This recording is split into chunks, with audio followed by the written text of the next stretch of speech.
Waterhead Academy. Let me tell you about this school. And by the way, this was the only video I'd planned. So with my friends at Oldham Reform, the local branch of Reform, have got their heavyweight lawyers involved to prosecute me, then I'll let the people who are listening to this video decide why it is that they are wanting to prosecute me. Because this is the only story I had planned on sharing this week. And like all of my stories, they are to do with the cover-up of the grooming and gang rape of our children and the political culture that allowed this to happen. That gets me arrested, prosecuted. Lads, join the queue. There's far more powerful people than any of you lot who've been trying to lock me away for sharing these stories. Waterhead Academy.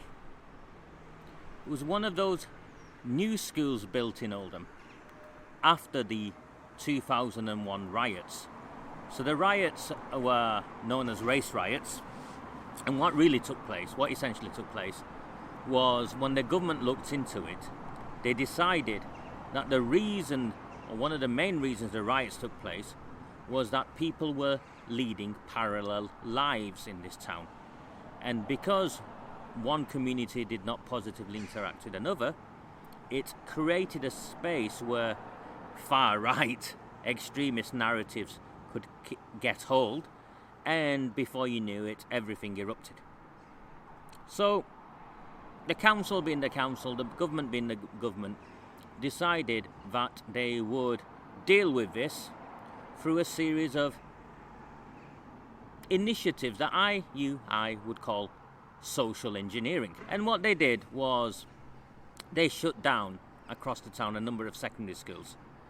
And the two that they shut down to create this Waterhead Academy was Count Hill School, which was predominantly white and working class, just on the outskirts of an area of Oldham called Sholver, and Breeze Hill School, which was predominantly Pakistani, with in the main children from the notorious Glodick area of Oldham attending. So they shut those two schools down and created this, and Newsnight were all over it, doing this documentary of following the kids and all of that nonsense. And they created this school. And what happened with this school, what you need to understand that happened with this school, was they needed to make it work.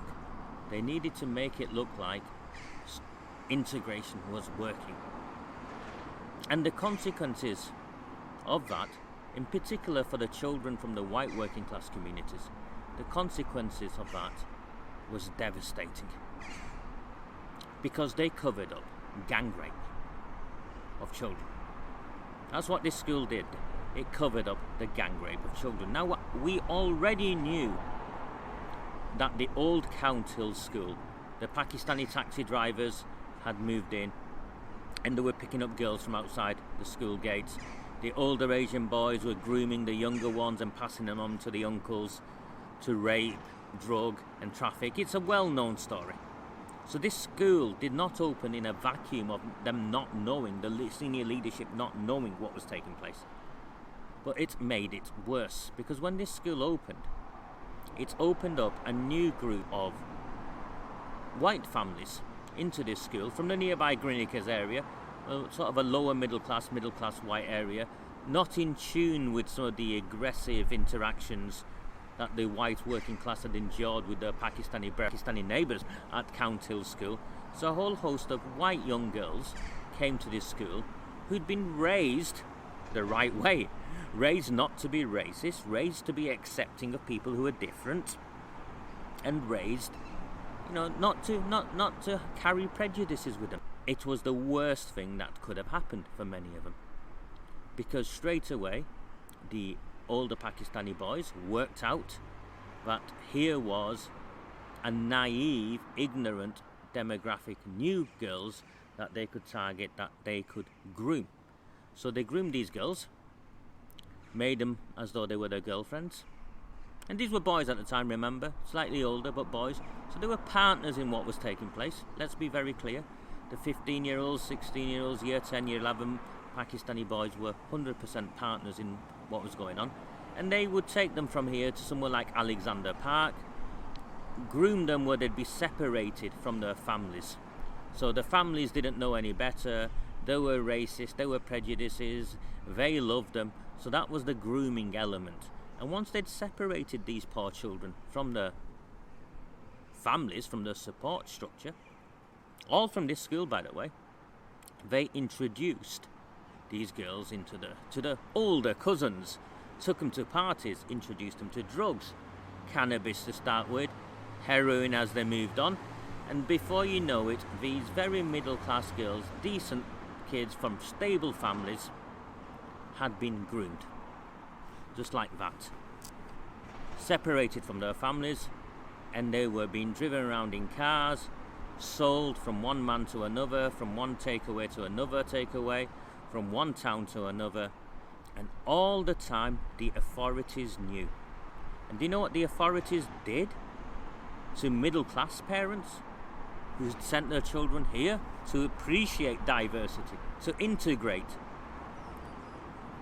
Instead of intervening and safeguarding these children, the council sent these parents on parenting courses.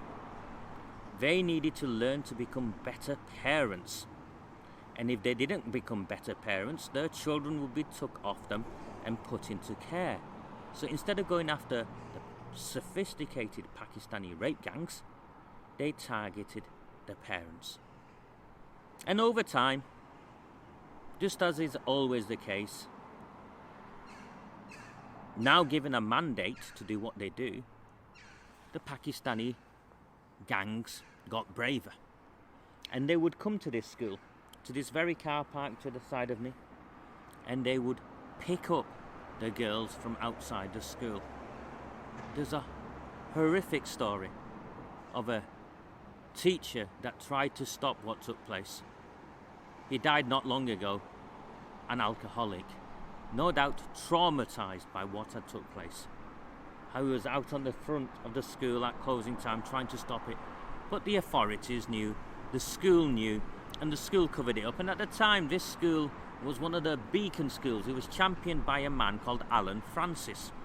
Alan Francis had previously worked for the council during the tenure of Jim McMahon and all of that. So this is a close-knit establishment that did everything possible to hide and cover up. They were known as messenger girls. No one will tell me how many children from this school were took away in cars parked outside to be taken away to be gang raped. No one knows how many men were involved. The girls I've spoken to,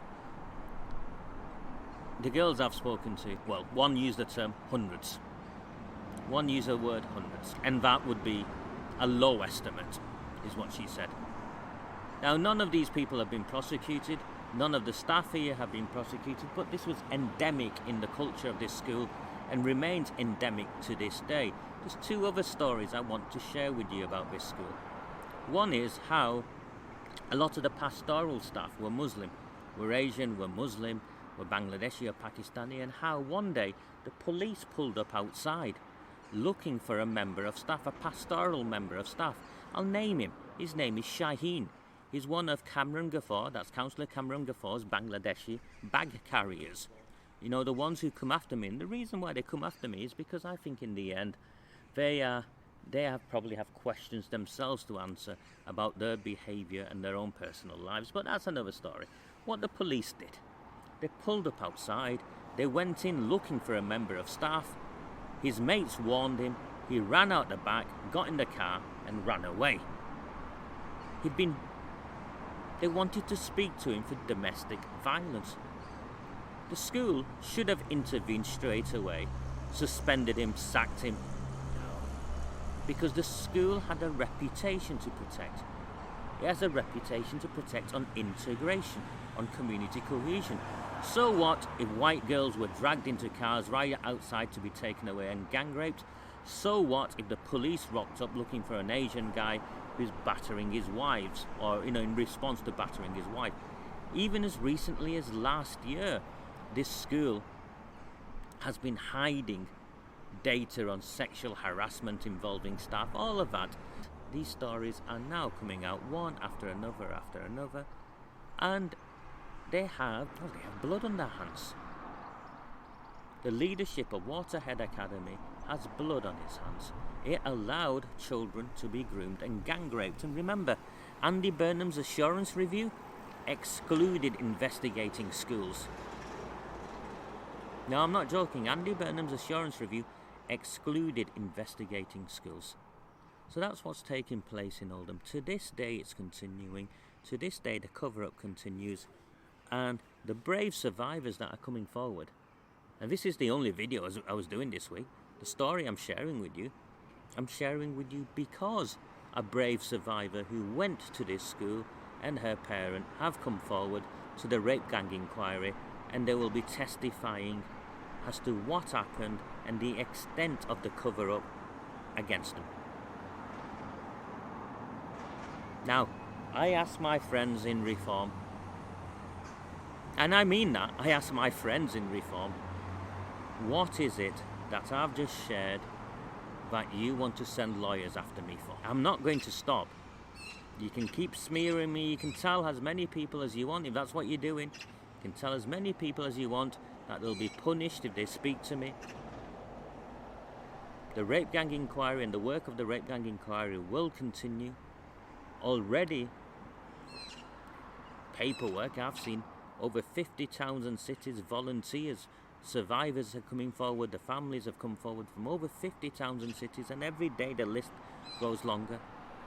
And we will tell their stories, we will encourage them to speak out, and hopefully as a direct consequence of what we do, there will be sufficient pressure put on the government to make sure that their national inquiry cannot be the cover-up that it would otherwise automatically become.